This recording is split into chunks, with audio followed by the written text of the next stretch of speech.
하나님, 주의 말씀을 또한 상고하려 합니다.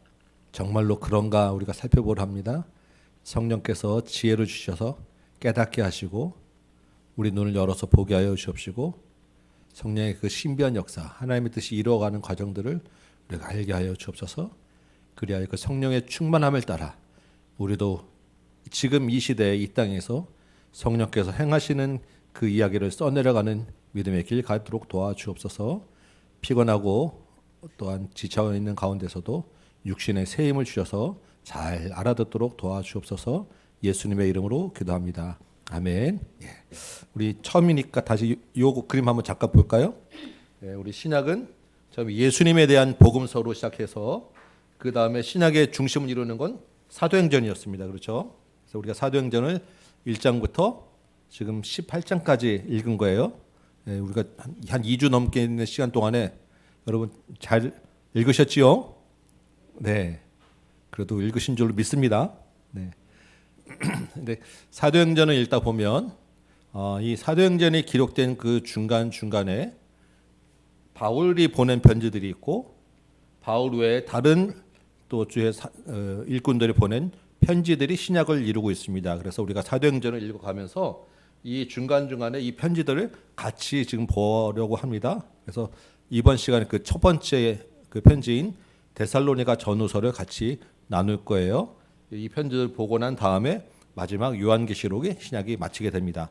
이 전체 그림을 여러분 보시고 서신서를 이해하려면 반드시 이 지도 두 개를 여러분 좀 머리에 좀 넣고 가야 됩니다. 첫 번째 바울의 1차 전도 여행 그리고 2차 전도 여행을 통해서 지금 이 사도행전 이하의 모든 그 활동의 주무대가 되는 게 이 지역, 이 지중해를 둘러싼 터키와 요 다음에 나오는 이제 지금의 그리스 지역, 그다음에 멀리 로마까지 있는 요 지역이거든요. 그래서 대강 이게 어디라고 하면 대강 어느 근처구나, 여기에서는 어떤 일이 있었구나라는 대강의 배경이 있고 그걸 가지고 서신서를 보아야 지금 바울이 왜 이런 얘기를 하고 있는가, 이 이야기가 지금 어떤 유익이 있는가, 이런 것들이 좀 눈에 들어옵니다. 그래서 자, 먼저 처음에 1차 전도 여행은 처음 시작은 어디서 시작하죠?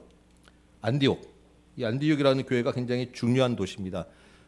이 당시에 한 3대 도시 중에 하나가 안디옥이었다고 해요. 그래서 이 안디옥의 교회가 세워지고 안디옥 교회가 최초로 선교사를 보냅니다. 그래서 처음 선교사 보낸 사람들이 바울과 바나바였어요. 그래서 바울과 바나바가 처음에 이 실루기아로 와서 배를 타고 이 구브로로 가는 섬을 가서 구브로에서 다시 육지로 올라갑니다. 그리고 여기서 이제 어떤 일이 일어납니까?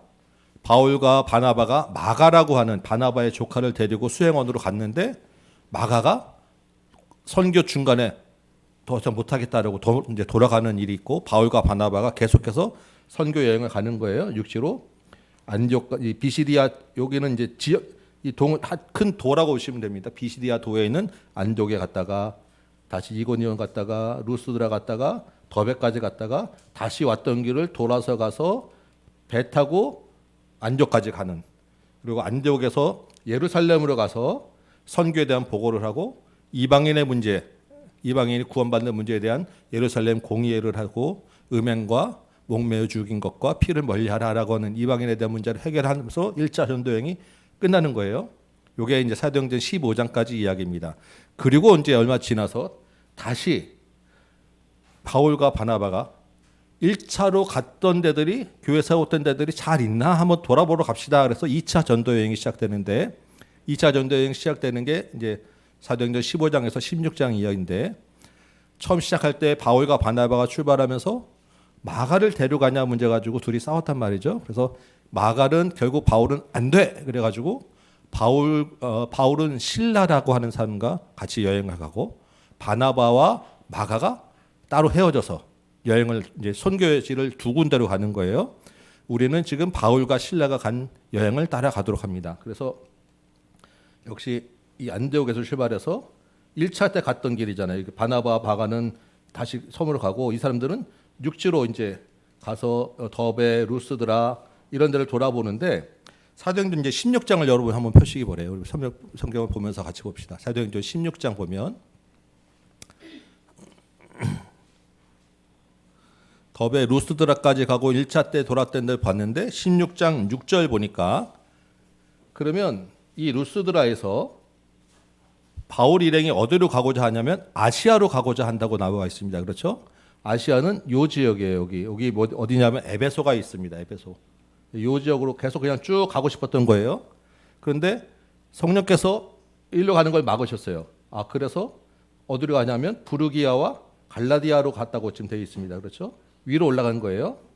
부르기아 갈라디아 가서 여기서 어디 앞에 있냐면 여기 잘 안 보이시는데 여기 무시아라고 되어 있습니다. 무시아.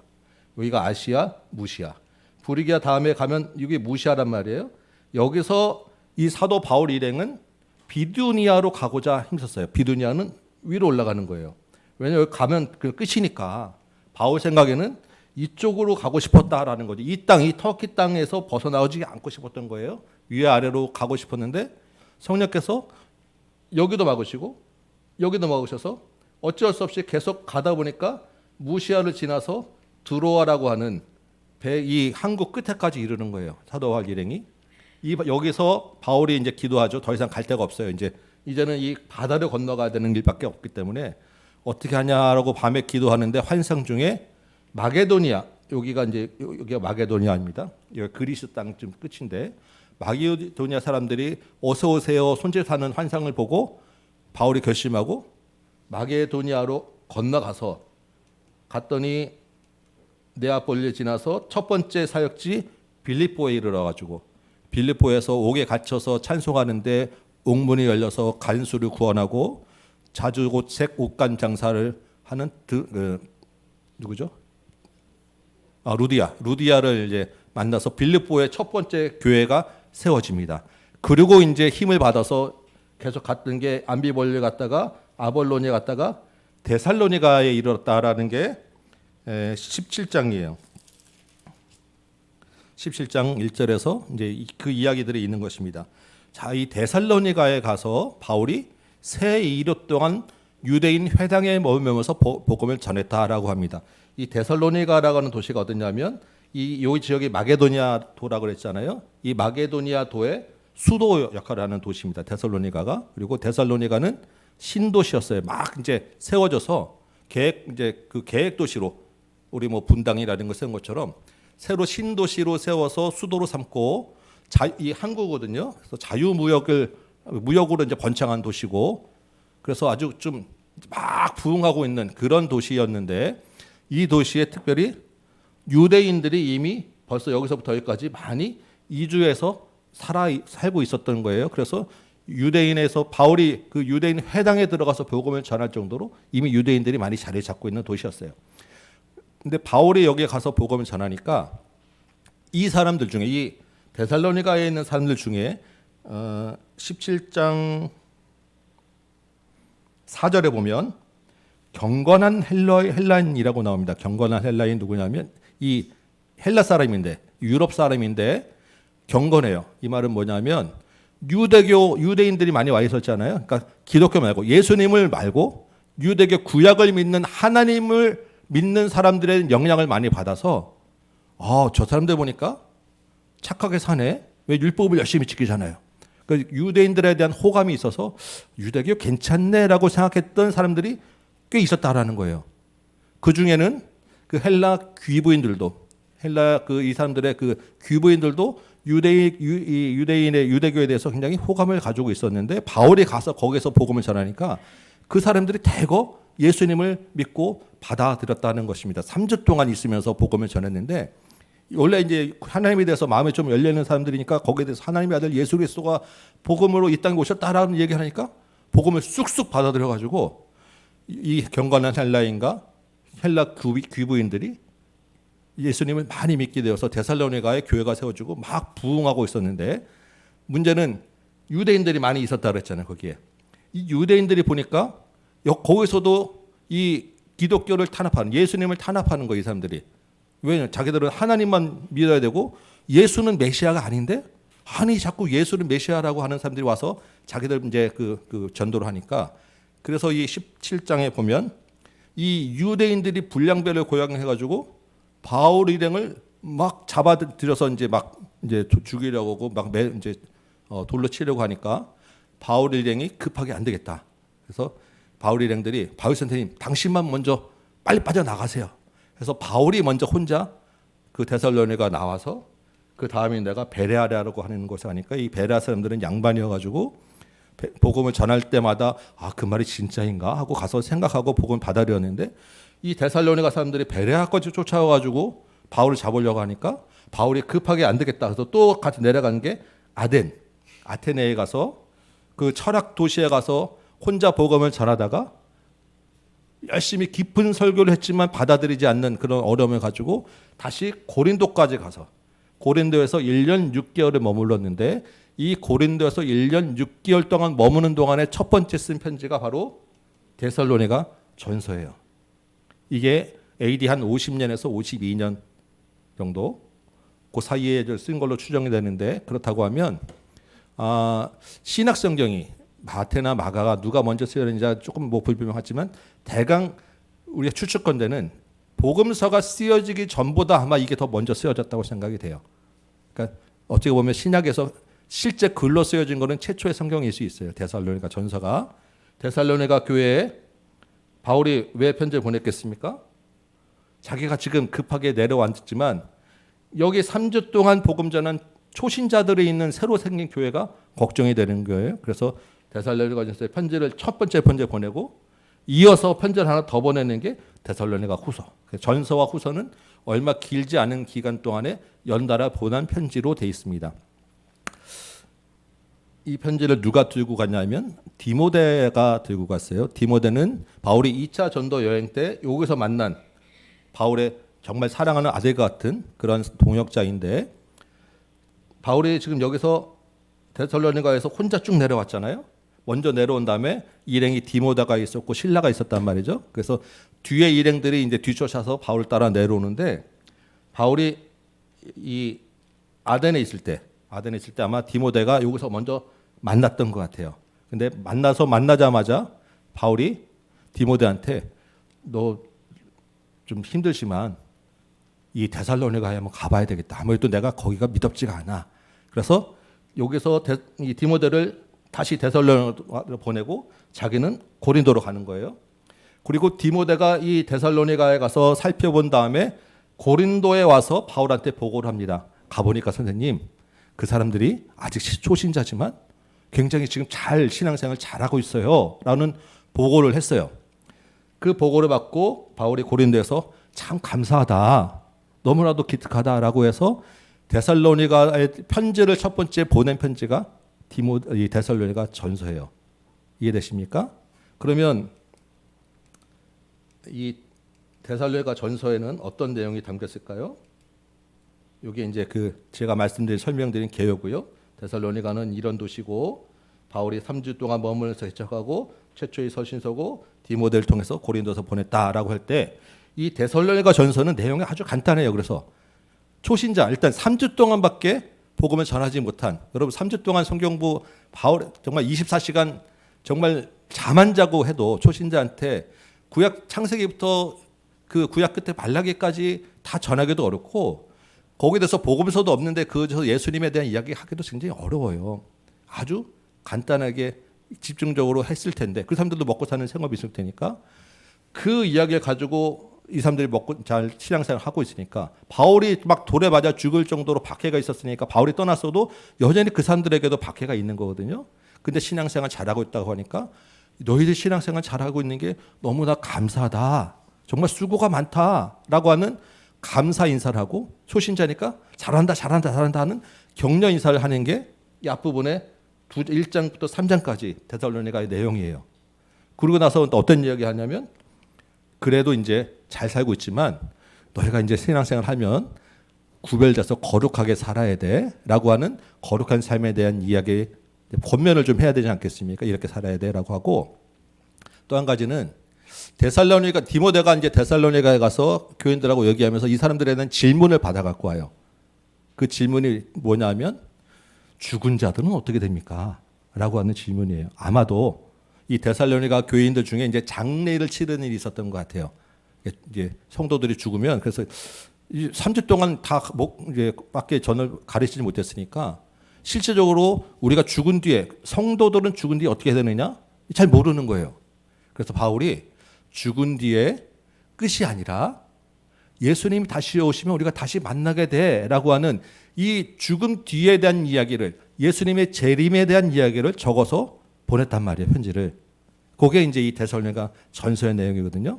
이 편지가 갔어요. 가서 이제 그 데살로니가 교인들이 그 붙잡고 신앙생활 하는데, 조금 지나서 바울이 고린도에 이제 1년 6개월 머물고 있었으니까 이따 오가면서 소식을 들으니까 이 데살로니가 교회에 문제가 생겼어요. 무슨 문제가 생겼냐면, 초신자잖아요. 여전히 박해가 계속되니까 힘들어요. 막 흔들려, 믿음들이. 흔들리니까 그 정도면 안 되겠다라는 문제 하나 하고, 여기 첫 번째에서 지금 무슨 얘기했다고요? 재림에 대한 얘기를 했는데, 이 사람들이 아직 재림에 대한 이야기를 이해할 수 없는 상태에서 재림에 대한 이야기를 딱 주니까 그게 뭐야? 라고 해서 재림에 대한 오해가 막 생긴 거예요.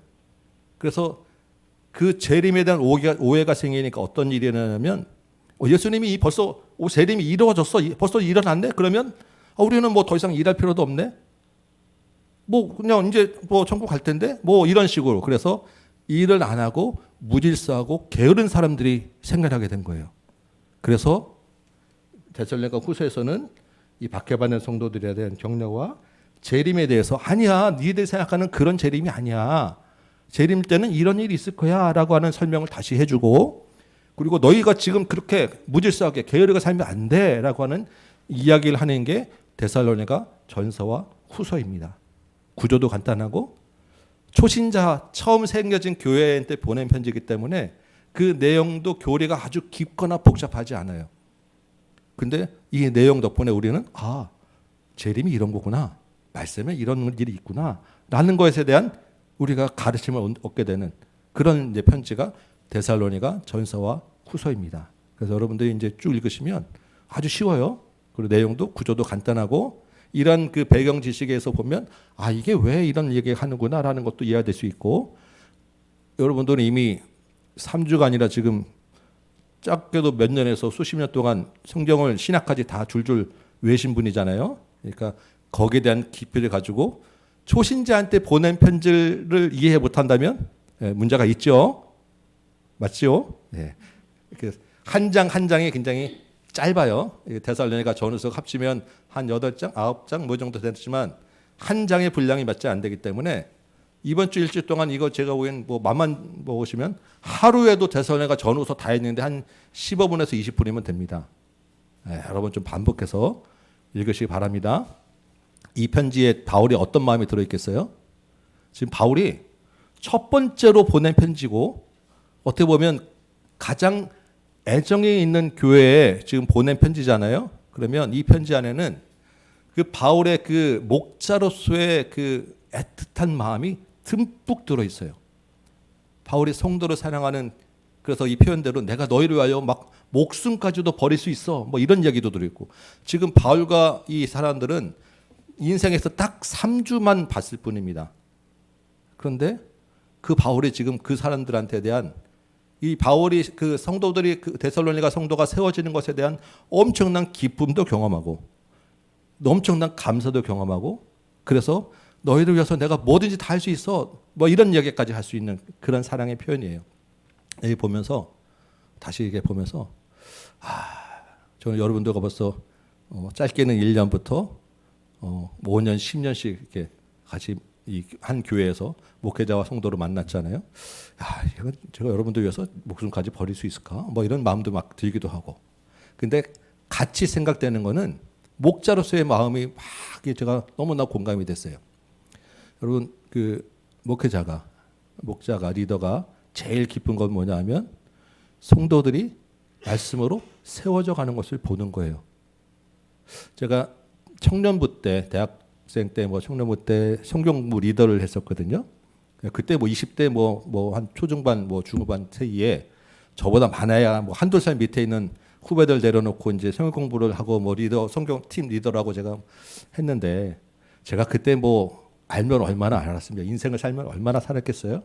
근데 그 한두 살 밑에 어떤 때는 저보다 나이 선배들도 있는데, 그 사람들이 그냥 같이 우리 나눈 대로 이렇게 조금 살아가는 것 같은 그런 얘기 조금 나오고 막 그러면 그 젊은 나이에 제가 마음이 너무너무 기뻐가지고 그때 제가 무슨 얘기를 하면 형 바울이 이제 다른 서에서 보면 내가 해산의 기쁨을 안다. 이런 얘기를 해요. 성도가 서로 세워져 나가는 것을. 제가 무슨 애를 낳겠습니까? 근데 제가 그런 얘기를 같이 하겠다. 정말 여러 번 보면서 내가 해산의 기쁨 느낍니다. 막 그랬었다니까요. 근데 지금 이제 여러분들 볼 때, 이제 그런 마음이 다시 세워져 갑니다. 여러분들이 처음 우리 교회 오실 때 하고 지금 1년, 2년 지나서 지금까지 오실 때 여러분하고는 엄청나게 많이 달라지는 것을 보게 돼요. 여러분 본인들은 아실지 모르겠지만 말씀으로 자꾸 세워져 가는 것을 제가 보게 됩니다. 그래서 진짜로 이게 기쁨이구나라는 감사를 많이 하게 돼요. 이거는 여러분들 인도하는 목자들도 아마 그런 같은 마음 가지실 거예요. 이령 쌤 그러시죠? 맞죠? 맞아요. 이거는 리더가 되고 목자가 되보면 하는 마음들이에요. 근데 여러분들이 목자가 아니더라도 목장에서 지금 같이 나누시고 같이 이야기하실 때 같은 마음을 아마 경험하실 수 있다고 저는 믿습니다.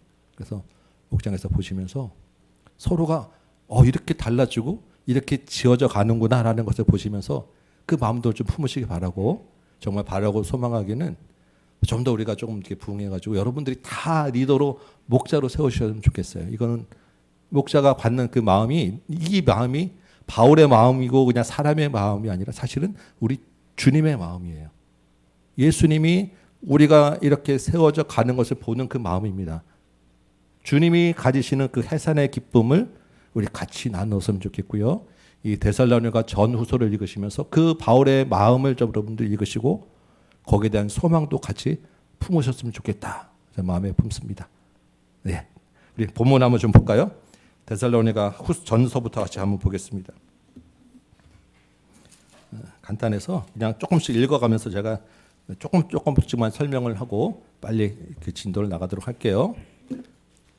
데살로니가서 1장 1절부터 보면 바울과 실루아노와 디모데라고 돼 있죠. 실루아노가 바로 신라하고 똑같은 사람입니다. 바울과 신라와 디모데가 지금 2차 전도 여행을 하는 중에 하나님 아버지와 주 예수 그리스도 아래 있는 데살로니가에 있는 교회에 편지하노니 은혜와 평강이 너에게 있을지어다. 1장 1절에 지금 편지의 서문, 인사말을 하고 있어요. 그렇죠?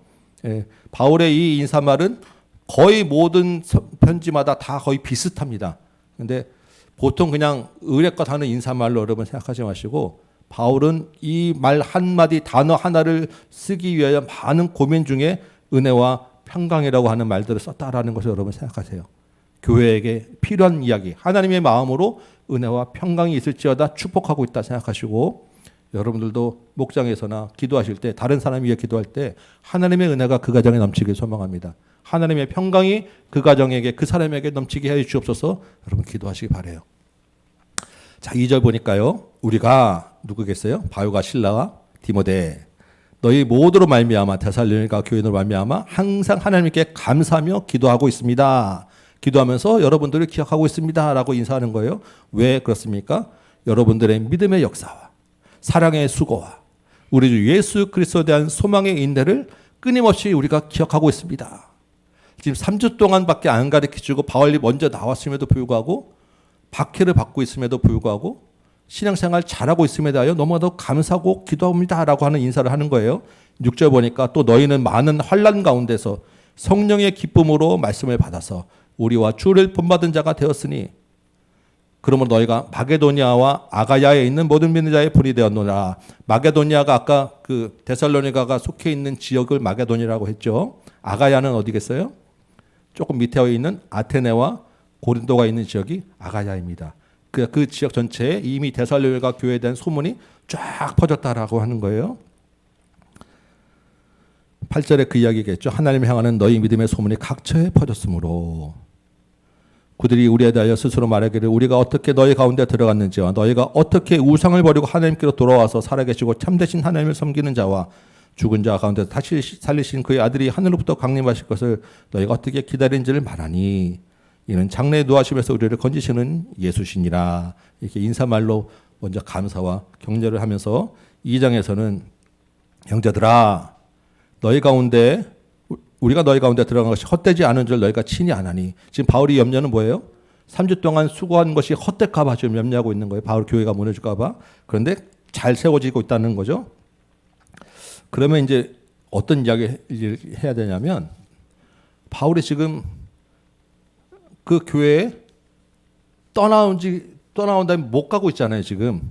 그러니까 내가 너희를 보고 싶어서 가고 싶은데 여러 사정상 지금 못 가고 있어라고 하는 초신자들이니까 섭섭한 마음이 분명히 있었을 거란 말이에요. 거기에 대한 양해도 구하고 내가 못 가고 있지만 디모데를 보내서 먼저 너희를 좀 먼저 위로할 거야라고 하는 이야기들이 2장 가운데 있는 거예요. 그게 17절부터 있는 이야기고 너희를 내가 생각하는 말씀 아까 제가 말씀드린 이야기가 7절 8절에 우리가 이같이 너희를 사모하여 하나님의 복음뿐 아니라 우리의 목숨까지 너희에게 주기를 기뻐함은 너희가 우리의 사랑하는 자가 됨이라 라고 하면서 너희가 정말 밤낮으로 애쓰고 수고하구나 라고 하는 격려를 보내고 사랑을 보내고 내가 직접 가지 못해서 미안한데 조금 양해해 주기 바란다 이런 이야기를 하는 게 2장 이야기입니다.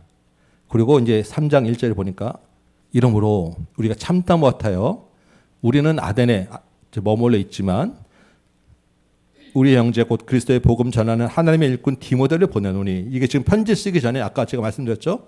바울이 먼저 아덴에 내려와서 뒤쫓아오는 디모데를 만났다가 거기서 디모데야 너 수고했지만 지금 다시 한번 또 데살로니가를 가야겠다라고 디모데를 보냈다는 거예요. 그래서 이 디모데를 통해서 성도들을 좀 굳건하게 하고 위로하고 흔들리지 않게 하였다라는 것입니다. 그래서 디모데가 갔어요. 가서 이런 그 장차 받을 환난에 대해서 이런 어려움이 있을 거다라고 이야기했고, 근데 6절 보니까 디모데가 다시 와서 이제 보고를 하는 거예요. 이게 이제 고린도에서 만났겠죠. 너희에게로부터 디모데가 와서 믿음과 사랑의 기쁜 소식을 전해줘서 우리가 참 감사하고 있다.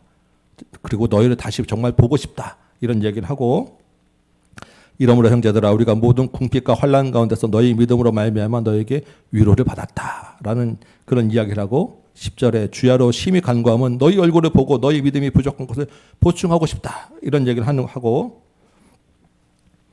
13절에 너희 마음을 굳건하게 하시고 우리 주 예수께서 그의 모든 성도와 함께 강림하실 때 하나님 우리 아버지 앞에서 거룩함에 흠이 없게 하시기를 원한다라고 축복을 하고 4장과 5장 권면의 말씀을 하는 거예요. 이제 지금까지 이제 쭉 감사하고 권면하고 뭐 미안한 거 양해할 거 다 했단 말이에요. 이제부터 그러니까 이제 너희는 이제 이렇게 살아라고 하는 이 편지의 내용들이 이제 주제가 여기 들어가는 것입니다. 4장 보니까 1절에 그러므로 형제들아 우리가 끝으로 이제 뒤에 하고 싶은 말이지만 끝으로라고 해서 이제 슬쩍 집어넣죠.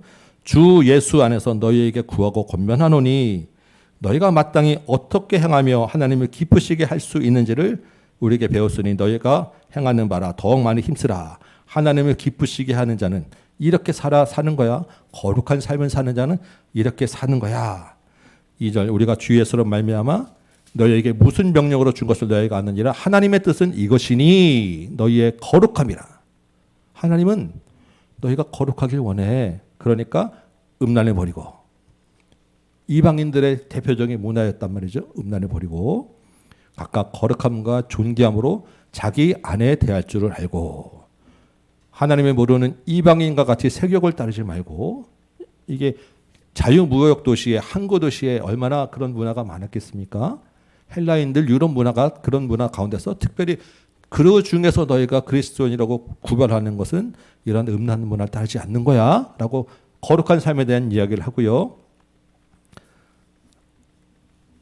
9절에 보니까 형제 사랑에 관하여는 이렇게 얘기하죠. 너희끼리 어렵지만 서로 도우면서 섬기고 사랑하고 교회를 세워가야 돼. 이런 이야기를 해서 거룩한 삶은 이런 것이야. 다른 이야기를 12절까지 한 다음에 13절에 보니까 형제들아 하고 또 두 번째 주제를 이야기하는데 자는 자들에 관하여는 이라고 합니다. 자는 자가 누구겠어요? 죽은 사람들에 대한 이야기를 하는 거예요. 성경은 죽음을 잔다라고 대부분 많이 표현을 해요. 왜 그렇습니까? 자면 다시 깨어나잖아요. 부활이 있기 때문에 자는 자라고 이야기를 합니다. 그래서 형제들아 자는 자들에 관하여는 너희가 알지 못하면 우리가 원하지 아니하느니 하면서 쭉 이야기하는 거예요. 그래서 디모데가 갔다 오면서 이 사람들이 이 죽은 자들에 대한 문제에 대하여 질문해 왔구나. 그래서 바울이 거기에 대한 이제 설명을 해주는구나. 우리가 이렇게 이 얘기를 생각하는 것입니다. 14절에 우리가 예수께서 죽으셨다가 다시 살아나심을 믿을진대. 이게 복음의 핵심이죠. 예수님의 부활. 이와 같이 예수 안에서 죽는 자들도 하나님이 그와 함께 데리고 오시리라. 무슨 말입니까? 재림 때 다시 다 우리도 부활할 거야 라고 하는 이야기를 하는데, 이게 지금 3주 만에 알아들을 이야기가 아닌 거예요. 그러니까 바울은 질문이 왔으니까 정말 그 핵심을 간추려서 대답을 해줬는데, 그 바울의 대답이 2개, 3개 또 다른 질문들을 낳게 되는 거예요. 오해를 낳고. 우리 그럴 수 있잖아요. 그죠? 충분히 이해될 수 있는 말인데 상황은 지금 그렇게 흘러가고 있다라는 것입니다. 자, 죽은 자들은 어떻게 된다고 이야기하죠? 15절을 보니까 우리가 주의 말씀으로 너희에게 이것을 말하노니 주께서 강림하실 때까지 우리 살아남은 자도 자는 자보다 결코 앞서지 못하리라. 이게 무슨 말이겠어요?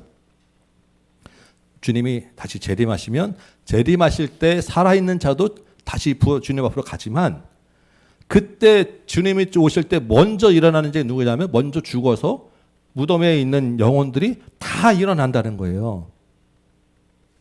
근데 이게 이 헬라인들이 이거를 어떻게 이해를 하겠어요? 예수님이 오시면 살아있는 자는 살아있는 채로 주님 앞에 갈 것이고, 이미 죽은 사람들이 무덤에서 다 일어나서 그 영혼들이 다 주님 앞에 갈 거야 라고 하는 이야기를 하는 거예요. 그때 16절에 주께서 호령과 천사장의 소리와 하나님의 나팔 소리로 친히 하늘로부터 강림하시리니 그리스도 안에서 죽은 자들이 먼저 일어나고, 그 후에 우리 살아남은 자도 그들과 함께 구름 속으로 끌어올려가서 공중에서 주님을 영접하게 될 거야 라고 했는데, 지금 살아남은 자, 여기서는 바울이가 너희들 살아남아 있지라고 하지만 실제로는 이 사람들도 다 죽은 다음에 올 거잖아요. 근데 이런 편지가 가니까 나중에 데살로니가 후서에 보겠지만 자기들이 지금 살아남은 상태에서 주님 오시는 줄 알고, 아, 예수님 벌써 이미 오시는구나, 오셨구나 라고 하는, 주의 날이 이르렀다고 하는 오해를 하는 거예요. 이게 지금 이제 오해가 오해를 이제 이게 가게 되는 것입니다. 그래서 5장 보니까 형제들아, 그런데 때와 시기에 관하여 너희에게 쓸 것 없이 없어. 분명히 지금 바울이 얘기하거든요. 주님이 언제 오실지는 알 수 없어 라고 하는데, 이 초신자들한테는 이게 안 들어오고 이 말을 쏙 잊어버리고, 아, 주님 오시는 거에 대한 관심만, 자기 관심 있는 것만 꽂히니까. 2절 보니까 주의 날이 밤에 도둑같이 이를 줄을 너희가 자신이 자세히 알기 때문에. 주님은 갑자기 도둑같이 임할 거야. 그런데 도둑같이 임하는 것이 누구에게 해당되냐면 3절 보니까 평안하다, 안전하다 할 때. 누구겠어요? 주님을 믿지 않는 자들한테는 편안하다, 안전하다, 아무 생각 없이 살다가 갑자기 정말 주님이 도둑같이 임하신다는 거예요. 그리고 주님 앞에서 심판대로 끌려가게 된다는 것입니다. 그런데 4절 보니까 형제들아, 너희는 어둠에 있지 아니하매 그날이 도둑같이 너희에게 임하지 않을 거야 라고 하는 거예요. 믿는 자들에게는 언제 주님이 오실지 모르지만 그 주님이 갑자기 오시더라도 그게 도둑같이 갑자기 오는 게 아니야 라고 하는 거예요. 왜? 이미 너희는 빛 가운데 거하기 때문에, 어둠에 있지 않기 때문에. 빛 가운데 거한다는 것은 이미 주님과 예수님과 함께 살고 있기 때문에, 살고 있는데 갑자기 누가 온다고 해서 그게 놀라운 건 아니잖아요. 그렇죠? 왜냐하면 가족이 우리랑 살고 있는데 잠깐 나갔다 들어온다고 해서 놀라운 건 아니고, 이미 같이 있기 때문에 실제로 주님이 재림하실 때까지 우리는 늘 재림의 주님을 생각하고 있기 때문에, 주님이 오시면 드디어 오셨군요라고 놀라는 게 아니라 감사하며 주님께 맞게 되는데, 예수님을 생각하지 않는 사람들은 아니 갑자기 이게 무슨 일이야 라고 하는 놀라운 일이 생긴다라는 것을 지금 적어 보내준 겁니다. 이게 우리는 이제 이렇게 풀어서 생각하니까 이해될 수 있는데, 이 사람들이 이게 이해될 수 있는 말이 아니었다는 거예요. 그래서 6절 보니까 그러므로 우리는 믿는 자들은 다른 이들과 같이 잠자지 말고 깨워서 정신을 차려라. 주님 오실 때를 생각하면서 살아라. 그래서 우리 믿음의 선배들은 하늘에 구름만 이상하게 떠도 저 구름 타면 주님 오시나? 라고 우리가 정말 그런 생각을 하면서 살았다고 지금 찬송하지 않습니까? 자는 자들은 밤에 자고 취하는 자들은 밤에 취하되 우리는 낮에 속하였으니, 우리는 주님과 같이 있으니 정신 차리고 우리 하루하루를 믿음으로 살고 사랑으로 살고 구원의 소망의 투구를 쓰며 살아. 이게 바울이 정말 하고 싶은 이야기란 말입니다. 너희 그 박해 가운데 있지만 예수님을 생각하면서 믿음을 지키고 살아야 돼. 10절 보니까 예수께서 우리를 위하여 죽으사 우리로 하여금 깨어있든지 자든지 자기와 함께 살게 하려 하십니다. 끝날까지 너희와 항상 함께 있을 거야 라고 하는 주님의 말씀을 우리에게 주신 거예요. 그러므로 피차 권면해서 여러분 소망을 가지십시다. 여러분 주님이 곧 오십니다. 여러분 우리가 이미 주님과 함께 살고 있습니다. 피차 권면하고 서로 덕을 세우면서 믿음을 지켜라고 이야기를 하는 거예요. 그리고 이제 마지막 끝인사를 하는 것입니다. 12절부터 형제들아 우리가 너희에게 구원하니 너희 가운데서 수고하고 주 안에서 너희를 다스리며 권하는 자들을 너희가 알고 그들을 귀하게 여기고 너희끼리 화목해. 16절, 17절, 18절 우리가 잘 아는 말씀이죠. 그러니까 주님 오실 때까지 너희가 항상 기뻐해. 왜냐하면 어렵지만 박해받지만 주께서 너희를 기뻐하는 가운데로 인도해 가실 거야. 그러니까 쉬지 말고 기도해. 주님을 믿고 의지하란 말이야. 범사에 감사해. 지금 어려움 당하는 것도 우리의 감사 제목이야. 왜? 주님이 우리와 함께 하시기 때문에. 이것이 그리스도 예수 안에서 너희를 향하신 하나님의 뜻이야 라고 하면 하나님의 뜻은 반드시 이루어지죠. 우리가 항상 기뻐할 수 없지만 하나님의 뜻이니까 이루어지는 것을 믿어. 범사에 감사할 수 없지만 하나님의 뜻이니까 하나님이 그렇게 만들어 주실 거야. 쉬지 말고 기도해. 우리가 쉬지 말고 기도할 수 없음에도 불구하고 하나님의 뜻이니까 기도할 수 있도록 힘을 주시고 우리에게 계속 깨어있도록 해주실 거야 라고 하는 말입니다. 그래서 성령을 소멸하지 말고 성령이 소멸하는 것은 즉 없어진다는 거죠. 성령께서 우리 안에서 떠나지는 않지만 충만했다가 작아졌다가 하는 거예요. 성령을 소멸하지 말고 예언을 멸시하지 말고 예언이 뭐 장차 내일은 어떻게 될 거야 라고 전보는 게 아니라 하나님의 말씀을 이야기하는 거예요. 하나님의 말씀을 멸시하지 말고 범사 헤아려 좋은 것을 취하고 악은 어떤 모양이라도 버려야 돼. 초신자에게 주시는 하나님의 말씀. 그래서 평강의 하나님이 친히 너희를 온전히 거룩하게 하시고 또 너희의 온 영과 혼과 몸이 우리 주 예수 그리스도께서 강림하실 때 재림, 지금 강림이란 말이 1장에서 5절까지 여러 번 나온단 말입니다. 이게 이 데살로니가에 보낸 편지의 지금 핵심 단어가 강림이란 말이에요. 주님이 오신단 말이죠. 그때 흠없도록 보존되도록 너희가 원하노라.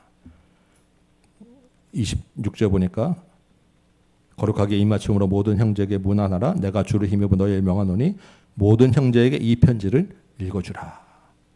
하나 편지가 예전에는 그냥 하나 가져가니까 편지를 그 사람들 모아놓고 읽어주고 읽어서 다 성경을 다 전달했다는 것입니다. 그래서 여러분 우리가 눈으로도 성경이 있지만 자꾸 소리 내서 읽으셔야 되고요. 성경을 자꾸 들으시면 훨씬 많이 도움이 돼요.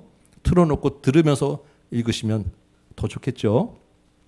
이 초대 교회를 생각하실 때 우리처럼 이렇게 건물 하나에 모여놓고 다 이렇게 생각하시면 안 되고 대부분은 가정교회였을 거예요. 가정교회 흩어져. 데살로니가 교회하면 데살로니가에 이런 큰 건물 하나 있는 교회가 아니고 데살로니가에 있는 가정교회들이 흩어져서 있는 거예요. 그러면 이 편지를 가져가면 오늘은 이 집에서 주변에 사람 몇 명 모여가지고 편지를 읽어주고 또 그 편지 가지고 옆에 있는 교회 가정교회 가서 또 거기 모이는 사람들한테 읽어주고 이게 데살로니가 교회입니다. 빌립보 교회도 마찬가지고 초대교회도 마찬가지고 그러다가 조금 모여지면 거기 있는 좀 큰 집 아니면 회당에 모이거나 요 정도예요. 그러니까 한꺼번에 다 전할 수 없고 돌아가면서 편지를 계속 나눠내면서 서로에게 읽어줘라 라고 지금 이야기하는 거예요.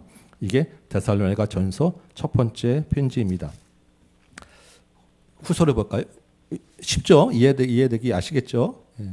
데살로니가 후서를 봅니다. 역시 1장 1절에서도 어떤 이야기 시작하냐면 바울과 실로아노 디모데는 지금 이 사람들이 여전히 고린도 1년 6개월 동안 있는 고린도에 있으면서 두 번째 편지를 지금 보내는 것입니다.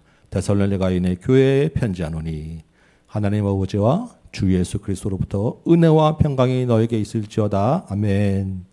형제들아 우리가 너희를 위하여 하나님께 감사합니다. 왜? 여전히 너희가 믿음이 더욱 자라고 있기 때문에 각기 서로 사랑함이 풍성하기 때문에 그리고 4절에 너희가 견디고 있는 모든 박해와 환난 가운데서 인내하고 있고 믿음으로 지키고 있기 때문에 너희가 우리의 자랑이야 라고 하는 이야기하죠. 여전히 지금 무슨 말입니까? 데살로니가 교회는 박해가 심하게 있다라는 거예요. 이 초신자 교회가 이 박해들을 견디느라고 얼마나 힘들었겠어요. 참 대단한 교회입니다. 정말 수고하고 애쓰는 것이 많겠죠. 그래서 5절 보니까 하나님의 공의로운 심판의 표요. 너희로 하여금 하나님의 나라에 합당한 자로 여김을 받게 하는 거야. 그러니까 너희가 지금 이렇게 받게 받는 게 그리스도인이라고 하는 표시야. 이 이야기하는 거예요. 이해되시죠? 너희 받기는 너희가 받기를 받음으로 하나님의 아들이라고 너희가 칭함을 받는 것이고 너희가 그리스도인 기독교인으로 인정받는 거야. 그러니까 더 인내하고 견뎌라고 하는 이야기를 하시는 거예요. 7절에 환난 받는 너희에게는 우리와 함께 안식으로 갚으시는 것이 하나님의 공이시니 하나님이 너희 환난 받는 거 다 알고 계셔. 하나님이 예수 그리스도의 재림 때 갚아주실 거야. 이게 하나님의 공이야. 그러니까 지금은 견딜 수밖에 없어. 이 얘기를 하는 거예요. 하나님을 모르는 자들과 우리 주 예수의 복음에 복종하지 않는 자들에게는 하나님이 반드시 형벌을 내리실 거야. 심판하실 때가 있어. 10절에 그날에, 그게 언제냐면 그날에 주님이 강림하실 때 성도들에게서 영광을 받으시고 모든 믿는 자에게서 놀랍게 하여금을 받으시리니 이는 우리의 증거가 너희에게 믿어졌습니다. 이러므로 우리도 항상 너희를 위하여 기도하는 우리 하나님이 너희를 그 부르심에 합당한 자로 여기시고 모든 선을 기뻐함과 믿음의 영상을 능력을 이루게 하시고 우리 하나님과 주 예수 그리스도의 은혜대로 우리 주 예수의 이름이 너희 가운데서 영광을 받으시고 너희도 그 안에서 영광을 받게 하랍니다. 인사를 하고 격려를 하고 감사를 합니다. 이게 받게 받고 있는 자들에 대한 인사와 격려 말씀을 하죠. 그리고 이제 2장에서 형제들아 이제 두 번째 주제를 다루는 거예요. 우리가 너희에게 구하는 것은 우리 주 예수 그리스도의 강림하심과 우리가 그 앞에 모임에 관하여라고 하는 거예요. 지금 재림에 대해서 강림에 대하심 그 주님 다시 오심에 대해서 이제 이야기할 건데 3절 보니까 영어로나 또는 말로나 또는 우리에게서 받았다 하는 편지로나 너희가 주의 날이 이르렀다고 해서 이 사람들이 지금 그렇게 생각했다는 거예요. 자기들끼리 막 기도하다 보니까 어떤 사람이 일어나서 내가 영어로 깨달음 받았는데 주님이 벌써 오셨어. 그리고 앞에 쓴 편지에서도 주님 오신다고 했어요. 아까 얘기했잖아요. 산자 죽은 자 하니까 자기도 살아있으니까 주님 오신다라고 생각했단 말이에요. 벌써 주의 날이 이르렀다고 해서 너희가 쉽게 마음 흔들리면 안 돼. 나 아직 준비 안 됐는데요. 두려워하면 안 돼. 3절에 누가 어떻게 하더라도 너희가 미혹되면 안 돼. 흔들리지 마. 그거 지금 아니야. 너희가 잘못 생각하고 있는 거야 라고 이야기하는 거예요. 먼저 어떤 일이 있어야 되냐면 배교하는 일이 있을 거야. 배교가 무엇입니까? 그야말로 배반하는 거죠. 배신하는 거죠. 배교하는 일이 있을 거야. 그러니까 온갖 이단들이 너희 가운데 있을 거야. 교회를 믿다가 다른 그 믿음으로 변절돼서 교회를 핍박하는 사람들이 있을 거야. 그런 일이 먼저 있어야 돼, 너희 가운데. 그렇죠? 여러분, 이 시대에 지금 배교하는 일이 얼마나 많습니까? 같은 교회 이름을 쓰는데 교회가 아닌 데가 많아요. 같은 교회 이름을 쓰는데 교회를 어지럽게 하는 자들이 많습니다. 그냥 우리 신천지 정도가 아니라 지금 하나님의 성회라고 하는 그 엄청나게 지금 많은 그 새가 확정되고 있고요. 우리 지난주에 그 일본의 선교사님하고 제가 통화를 했다고 말씀드렸잖아요. 그 올해 그 일본의 그 조그만 그 한인 교회, 조그만 교회에 신천지가 들어갔다 나와서 올해 엄청나게 그 교회가 일본 땅에, 신천지가 일본 땅에 가서 지금 그 작은 교회를 흔들고 나와가지고 엄청나게 좀 어려움을 겪고 교회가 조금 여러 명이 또 떠나고 상처를 받으셨더라고요. 지금 장난이 아닙니다. 이런 정도만 있는 게 아니라 우리가 특히 이야기하는 신사도 운동이라고 하는 많은 영적 집회들, 그냥 교회 같은데 막 신유 은사 막 병고침이 일어나고 막 그러는데 가만 보니까 이상해. 그런 집회들이 곳곳에 많아요. 사방에서 같은 교회라고 하는데 기도원이라는 이름 붙여요. 여러분 기도원 가지 말라는 게 저도 기도 많이 가요. 근데 잘 골라서 가셔야 되고 그곳에서 영적으로 뭐 안수해 준다 기도한다고 하지만 그 가운데서 우리 영혼을 흐리게 하고 악한 영을 집어넣는 일들이 너무나도 많은 거예요. 그래서 교회들마다 사실은 웬만한 데 딴 데 가지 마세요라고 할 수밖에 없는 게 현실입니다. 예전에 우리 젊을 때는 그렇지 않았어요. 그냥 막 너도 나도 가서 막 기도하러 다니고 온 산마다 다 가서 기도하러 다니고 그랬는데 지금은 함부로 할 수가 없어요. 가끔 가다가 저한테 이제 그 전화 오는 사람들이 있어요. 혹시 다음 교회죠? 하고 그러면 제가 일단은 경계가 이 사람 뭐지? 이게 뭐지? 어떤 때는 하면서 이렇게 오겠다고 하는데 어서 오세요라고 감사합니다라고 하지만 이 사람이 진짜 와도 되는가라는 이게 참 너무 이게 발이 그런 현실이에요. 이게. 왜 알 수가 없어서 진짜 그러면서 또 와서 그 이렇게 교회 가끔 와보면 우편물이 여러 군데서 와 있어요. 그냥 다음 교회 목사님 앞으로 해서 두꺼운 책자도 와 있는데 다 이제 이상한 내용들 써 있는 이단들이 보내는 발신자도 없는데 그냥 와 있는 그런 책자들이 제가 한 번씩 이만큼씩 버리고 가요. 너무나도 많은 배교하는 일이 이 땅에 있는 거예요. 근데 이때는 아직 그런 일이 이렇게 이제 막 시작할 때니까 그걸 아직 잘 모르는 거예요, 이 사람들이. 그러니까 그런 일이 먼저 있어야 돼라고 하는 것입니다. 그 다음에 또 뭐가 있냐면 저 불법의 사람, 곧 멸망의 아들이 나타날 거야. 이 사람들 누구겠어요? 소위 우리가 말하는 적그리스도라고 하는 마지막 때 성도들을 괴롭히고 사단의 하수인 노릇하는 누군지 모르지만 누군가가 나타날 거야라고 하는데 적그리스도가 요한계시록에서 우리가 생각할 때 마지막 때만 나타난다고 생각하시면 곤란해요. 적그리스도는 이때도 이미 있었고 이 데살로니가 교회 때에도 데살로니가 교회 때는 조금 지나서 예루살렘을 멸망시킨 로마 그 장군이 예루살렘 성전을 무너뜨리고 완전히 없애버렸잖아요. 적그리스도의 역할을 하는 거예요. 이 당시에도 누군가가 교회를 흔드는 사람이 있었고 지금도 누군가가 교회를 흔드는 사람이 있었고 그 사람들이 점점 세력을 키워가서 여러 적그리스도를 지나서 마지막 때 강력한 누군가가 어떤 모양인지는 우리가 알 수 없지만 나타날 거예요. 그런 일을 데살로니가 교인도 겪어야 되고 우리도 겪고 나서 주님이 오시는 거예요. 그러니까 신앙생활 할 때 우리가 앞으로 우리가 뭐 느헤미야 때 여러 가지 공격받다고 하지만 앞으로 남은 고난 환난이 많이 남았어요. 여러분.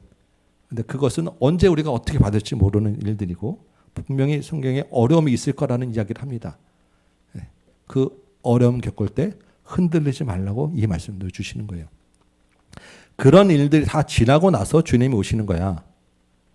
라고 하는데 7절 보니까 불법의 비밀이 이미 활동하여서 너희가 이미 사실 움직이고 있는데 아직 주님 오실 때가 안 됐기 때문에 지금 잠깐 막고 있는 거야.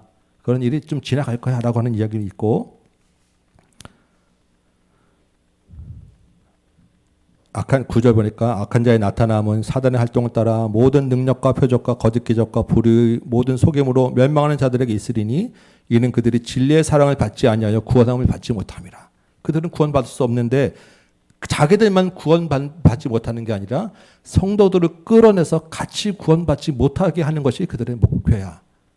느헤미야의 성벽 공사를 그치게 하는 게 그들의 목표야 라고 하는 거예요.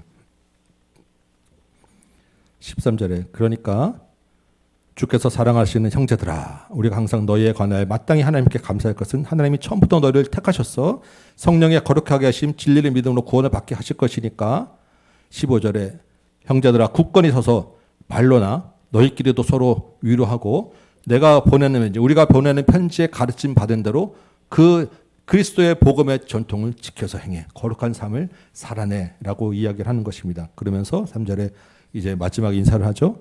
우리를 위하여 기도하라고 하는데 하나 더 남았잖아요. 3장 6절 보니까 누가 나옵니까? 너희를 명하노니 게으르게 행하는 자 우리에게 받은 전통대로 행하지 아니하는 자 그들에게서 떠나. 그 사람들은 어떻게 하냐면 11절에 너희 가운데 게으르게 행하여 도무지 일하지 아니하고 그냥 일을 만들기만 하는 자들 자기가 할 일은 하지 않고 생업도 하지 않고 여기저기 다니면서 들쑤시고 다니는 사람들이 있단 말이야. 그 사람들이 게으른 자들이고 무질서한 사람들이야. 그러면서 바울이 8절에서 이야기하죠. 여러분 내가 여러분 같이 있을 때 내가 언제 공짜로 그냥 음식 먹으면 다닌 적 있습니까? 내가 여러분들 있을 때 열심히 나도 같이 일하면서 살았잖아요. 내가 열심히 애써 주야로 일하는 것 여러분 기억하셔서 여러분도 마찬가지로 그렇게 먹고 놀면서 다른 사람에게 폐 끼치지 말고. 왜? 아직 주님 오실 때가 아니기 때문에 열심히 무질서 행하지 말고 게으르며 살지 말고 열심히 일하면서 사세요. 12절에. 그래서 주 예수 그리스도 안에서 권하기를 조용히 일하여 자기 영식을 먹으라. 너희 할 일 너희가 하면서 네가 밥 벌어 먹고 살아. 아직 일해야 돼. 라는 이야기를 하는 거예요. 13절에 형제들아 선을 행하다가 낙심하지 말아라. 누가 이 편지에 우리말을 순종하지 않거든 그 사람을 지목하여 사귀지 말고 그로 하여금 부끄럽게 하라. 아까 제가 말씀드렸잖아요.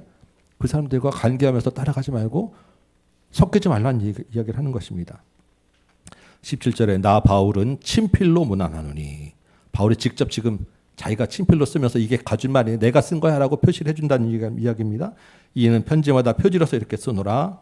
우리 주 예수 그리스도의 은혜가 너희 무리에게 있을지어다. 그러니까 아마 바울이 이 앞에 것들은 다 불러줘서 다른 사람이 썼고 요 뒤에 인사말들은 자기가 직접 바울은 많이 배운 사람이죠. 근데 고난을 많이 받다 보니까 많이 알려져 있기로는 손이 다 손가락이 막 이렇게 분들어지고 그래가지고 글씨를 쓰기가 쉽지 않았다 그래요. 왜냐면 돌에 막 맞잖아요. 그러면 본능적으로 이렇게 손으로 막을 수밖에 없고 구덩이에서 이렇게 막 던져주고 돌로 칠 때 손가락이 막 끊어지고 그래가지고 바울이 실제로 이렇게 긴 편지들을 자기가 혼자 다 쓸 수가 없어요. 대부분은 불러주면 옆에 있는 디모데나 옆에 있는 사람들이 쓰고 거기에 바울이 친필로 나 바울이 썼어 하라고 그냥 끄적끄적 하고 이게 바울의 편지예요. 지금 그 이야기를 하는 것입니다.